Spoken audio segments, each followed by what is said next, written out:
Today, the Department of Justice charged 2 Russian state media employees with allegedly infiltrating an American digital media company and allegedly manipulating its content and the output of the company.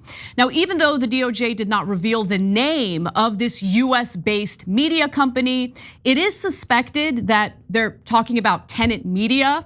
And some of the talent associated with Tenet Media has kind of come out on social media to kind of confirm this. So we'll get to those details in just a moment. But first, we do need to give you some more details on what these allegations entail. So the DOJ's press release on the charges claimed that 2 Russian employees were from the Russian media outlet called Russia Today, or RT, and they used fake personas in order to get hired at this American-based media company. They then allegedly worked from within this company to amplify pro-Russian narratives and attempt to stoke divisions among Americans. Now, the company's 2 founders also both allegedly have ties to RT and were involved in this whole scheme. I want to just stop for a moment and make sure we're all on the same page. These are indictments. The DOJ is making allegations. Obviously, they need to prove what they are alleging, but these allegations have specific names tied to them and very specific methods in which they allegedly tried to infiltrate the American media to spread disinformation on behalf of the Russian government. So the indictment features a woman by the name of Elena, or Lena, I should say, Elena, I'm gonna do my best with her last name, Afanasyeva, one of the undercover Russian employees allegedly that was charged in this indictment. So let's go to the DOJ's press release on this and what they are claiming.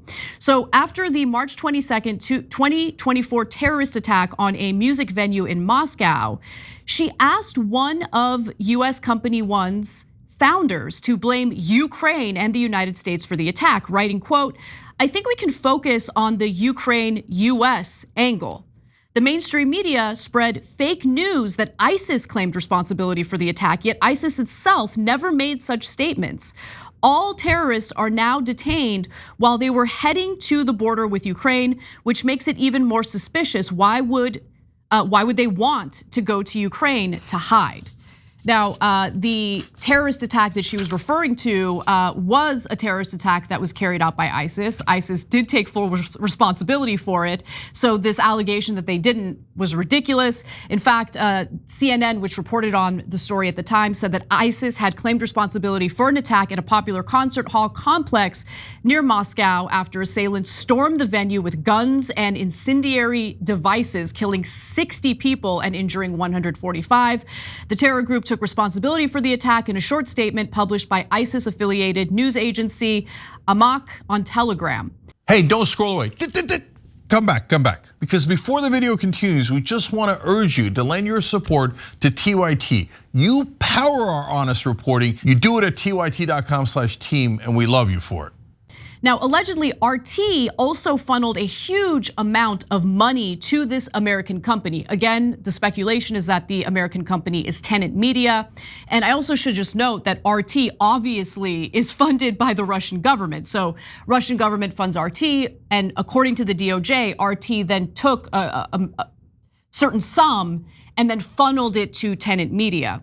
So between in or about October 2023 and in or about August 2024, RT sent wire transfers to US Company One totaling approximately $9.7 million, which represented nearly 90% of this company's bank deposits from all sources combined.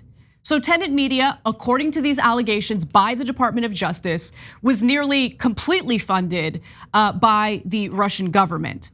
Now, there's more. So the 2 Russian employees in this indictment have been charged with conspiracy to violate the Foreign Agent Registration Act, which carries a maximum sentence of 5 years in prison, and conspiracy to commit money laundering, which carries a maximum sentence of 20 years in prison.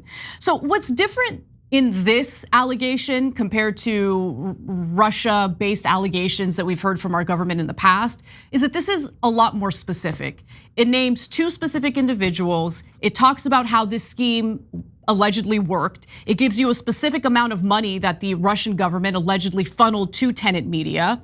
And apparently the Department of Justice's statement, press release, and press conference about this was so detailed that some of the American-based talent who are associated with Tenet Media felt the need to come forward and essentially defend themselves and say, yeah, we worked for Tenet Media, but we were unwittingly spreading Russian propaganda. We're gonna get to that in just a moment, so hold on. So as for what the American company involved in this scheme is gonna deal with, so far we can only speculate, but we do have some clues again that it was Tenet Media.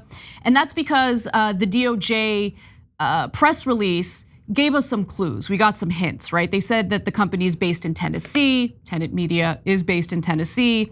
In the business of posting commentary videos to social media, that's not really much of a hint. A lot of different media organizations do that. And identifies 6 commentators as talent on its website. So this is where things start to get a little juicy. And so, well, a company called Tenet Media checks all of those boxes. And here's the talent at the company. You have, a lot of right-wing voices, Lauren Southern, Tim Pool. I'm not familiar with Taylor Hansen, Matt Christensen, Dave Rubin, Benny Johnson. All of these individuals have been working as talent for Tenet Media. And Tim Pool, to his credit, has responded to these allegations. He did not respond in a way that I expected him to respond. I thought that he was gonna just lose it and deny everything and say that this is just another attempt to go after Donald Trump and hurt his chances of getting elected. But no, he didn't do that, again, to his credit. So let's actually go to what he did say. This is what he posted on X. Should these allegations prove true, I, as well as the other personalities and commentators, were deceived and are victims. I cannot speak for anyone else at the company as to what they do or to what they are instructed. The Culture War podcast was licensed by Tenet Media. It existed well before any license agreement with Tenet, and it will continue to exist after any such agreement expires. The only change with the agreement was that the location of the live broadcast moved to Tenet's YouTube channel. He also refers to Putin as a scumbag and says that Russia sucks donkey balls. So you've got that. But he also goes on to say that Tenet Media had no editorial control over the content that he puts out as part of the Culture War podcast. So there wasn't this effort to essentially right off the bat claim that the DOJ is making things up, and I really respect the fact that Tim Pool did not do that. And he goes on to, again, say that, look, this is what's being alleged, it needs to be proven in court. I agree with him on that. And I do also appreciate that in this particular case, the DOJ is being very specific about what the allegations are, naming very specific people, calling out a specific sum of money that was allegedly funneled from the Russian government to Tenet Media. It's different from the Hunter Biden laptop story is a Russian disinformation campaign, right? I feel stupid to have bought that back in 2020. That ended up being a complete and utter lie, and that was a hoax. But in this case, it seems like there could be some real meat on the bones when it comes to the allegation. And look, to be clear, we should not be okay with any foreign government having any influence over our media, over our politicians. And it is kind of interesting to see where our federal government likes to focus its attention, right? So if you have a massive lobbying group that represents a foreign government, like AIPAC representing Israel, well, is anyone gonna argue that AIPAC doesn't have a tremendous amount of influence over our political system, over our media? I mean, just think about that for a second. Now, some might argue, no, but it's okay because the way AIPAC does it is legal. Well, AIPAC doesn't have to register as a foreign agent because of how our organizations are funded, how money in politics works. There's a lot of dark money pouring in, so it's incredibly difficult to engage in oversight. But if anyone is under the impression that it's only Russia that's trying to have an influence over our elections or over our political discourse here in the United States, I mean, I've got a bridge to sell you. So, dealing with Russia is one thing, and I have no problem with it if there is clear evidence and it's easy for the DOJ to actually prosecute this case with evidence on its side. But picking and choosing which foreign government gets to have influence over our political system, I think is a little questionable, to say the least. And I also want to note that the Fed has taken other actions against alleged Russian interference in our media and our elections.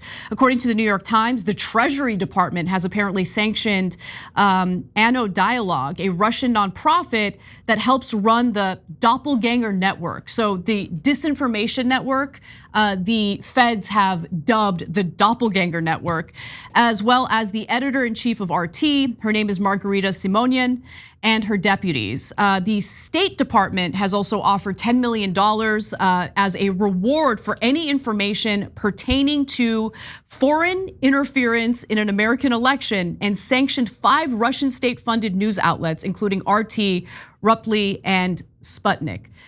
So the one thing that I will say is, look, disinformation, especially disinformation that's being spread within the United States by a foreign actor, is a problem.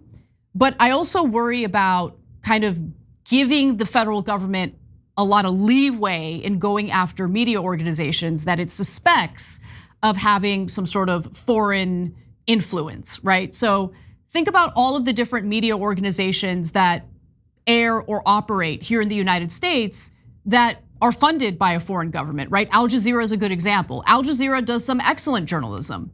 But what if the federal government decides that Al Jazeera's coverage of Israel and its endless war with Palestinians isn't really to our liking? It sows division in America. Like, is the DOJ gonna get involved in trying to indict or silence people associated with Al Jazeera, which of course is funded by the Qatari government?